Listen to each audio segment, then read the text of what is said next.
শিউলি, কেমন আছিস? আর তোর রুটি মাংসের দোকানটা কেমন চলছে রে? হ্যাঁ গোপাল দা, ভালোই চলছে। আপনার সাহায্যে আমরা নতুন জীবনের মুখ দেখতে চলেছি। আরে না না, আমার সাহায্য তো খুবই অল্প। তোমরা খুব কষ্ট করে আজ এই জায়গায় এসে দাঁড়িয়েছো। হ্যাঁ জেঠু, আমরা আরো কষ্ট করব, আর এই রুটি মাংসের দোকানটা বড় হোটেল বানাবো।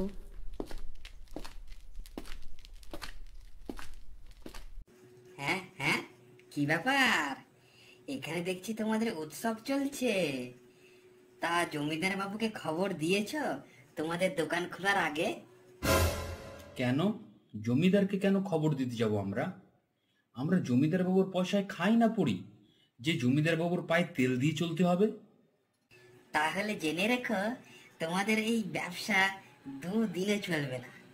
জমিদার বাবু রেগে গেলে তোমাদের এই ব্যবসা লাটে তুলতে একদিনও সময় লাগবে না। তুমি কি আমাদের ভয় দেখাচ্ছ নাকি? শুধু ভয় দেখাচ্ছি না, দরকার হলে তোমাদের এই ব্যবসা কি করে লাটে তুলতে হয় সেই ব্যবস্থা আমি নিজেই করব। কথায় আছে জানো তো, শকুনের অভিশাপে গরু মরে না। তুই যখন কথা শিখে গেছ, তখন এটাও জেনে রাখো যে তোমাদের মতো গরুকে মারতে হলে শকুনের দরকার পড়ে না। এমনিতেই তোমাদের মেরে ফেলবো আমি। হি হি হি হি হি। ঠিক আছে, সেটা সময়ই বলবে। ঠিক আছে, তুমিও দেখো কার কত ক্ষমতা। কথাগুলো ভেবেচিন্তে বলছো তো তুমি? হ্যাঁ হ্যাঁ, আমি ভেবে চিন্তেই বলছি। তুমিও দেখো এবার আমি কি কি করতে পারি।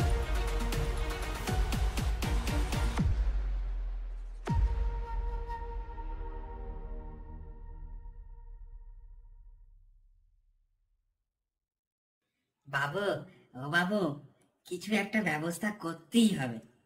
গোপালের বাড়াবাড়ি কিন্তু আর সহ্য হচ্ছে না। তাহলে সেটা অনেক আগেই করা উচিত ছিল। রতনের বউ বাচ্চাকে ঘর থেকে তাড়িয়ে দিয়েছি আমার চক্রান্তে, আর তার সেই বউ বাচ্চাকে গোপাল আশ্রয় দিয়েছে। তারাই তো সবাই মিলে রুটি মাংসের দোকান দিয়েছে বাবু। তুই কি সত্যি বলছিস? শুধু তাই নয়, আমাকে বললে জমিদার যা পারে করুক। আমি জমিদারকে মানি না এমন করে বলল, জানেন বাবু জানেন। এইসব কথা শোনার পর আমার যে এত রাগ হচ্ছিল কি বলবো। এত বড় কথা ওরা বলতে পারলো? এত বড় সাহস হয় কি করে ওদের? জানি না কি করে হয়েছে এত বড় সাহস। শুধু এইটুকু জানি, এই সাহস বাড়তে দিলে আমাদের মাথার উপর দিয়ে চলে যাবে ওরা। এই বলে দিলুম। ভালো করে মন দিয়ে শোন, একটা বুদ্ধি আছে। তাতে সাপও মরবে আর লাঠিও ভাঙবে না। কি কি সেই বুদ্ধিটা কি বলুন তো? তুই রাতে গিয়ে মুরগির খাবারে বিষ মিশিয়ে দে। মুরগি যখন শেষ হয়ে যাবে, রুটি মাংসের দোকানও বন্ধ হয়ে যাবে। কি, পারবি তো? হ্যাঁ হ্যাঁ, খুব পারবো। মানে মানে মানে বাবু, আমি এইসব কাজই তো খুব ভালো পারি। মুরগিগুলো সব মারা গেলে ওদের অনেক বড় লোকসান হবে। আর সেই লোকসান হলে ওরা আর মাথা তুলে দাঁড়াতে পারবে না। তখন বুঝবে জমিদারের সাথে লাগার ফল কি হয়। ঠিক আছে বাবু, আমি তাই করব। আপনার অপমান আমি মেনে নিতে পারছি না, আমার গা জ্বালা করছে। শুধু তোর না, আমার গাঁও জ্বালা করছে। ওই বেটাদের যতক্ষণ না ব্যবস্থা করতে পারছি, আমার শান্তি নেই। ঠিক আছে বাবু, আমি যাব, খুব তাড়াতাড়ি যাব। দেখবে, একটা মুরগিও যেন বেঁচে থাকতে না পারে। সব মুরগি যেন আজকেই শেষ হয়ে যায়।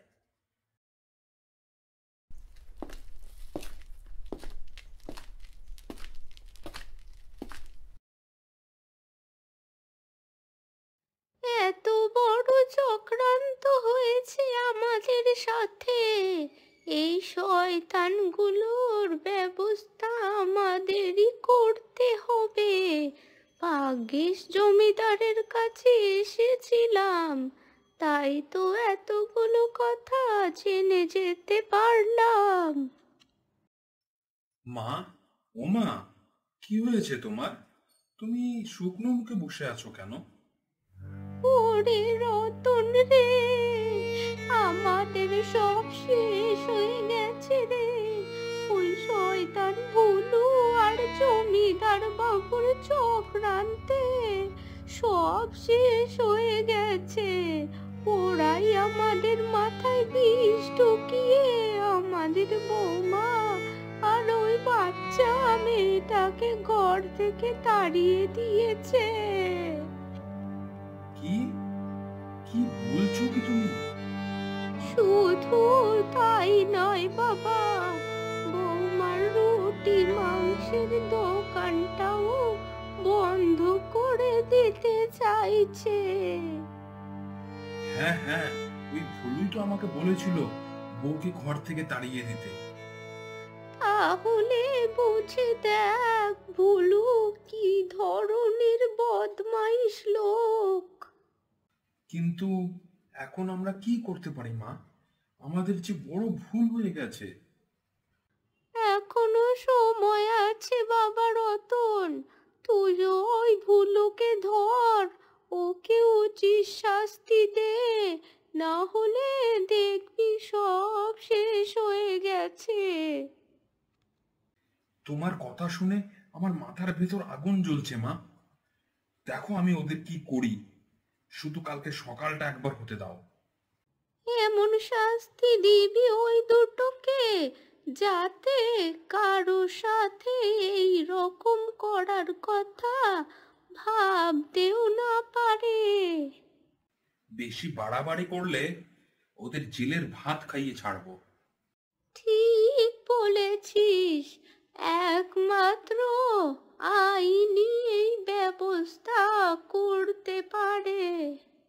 আমি আইনের কাছে যাব দরকার হলে, তবু ওদের ছাড়বো না, এই প্রতিজ্ঞা করলাম তোমার কাছে। এই জমিদার, বাড়ি থেকে বেরো, বাড়ি থেকে বেরো এখনই। কি ব্যাপার? কি হয়েছে?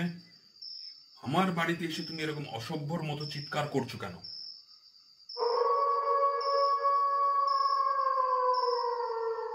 আমি এসেছি একটা কথা জানাতে।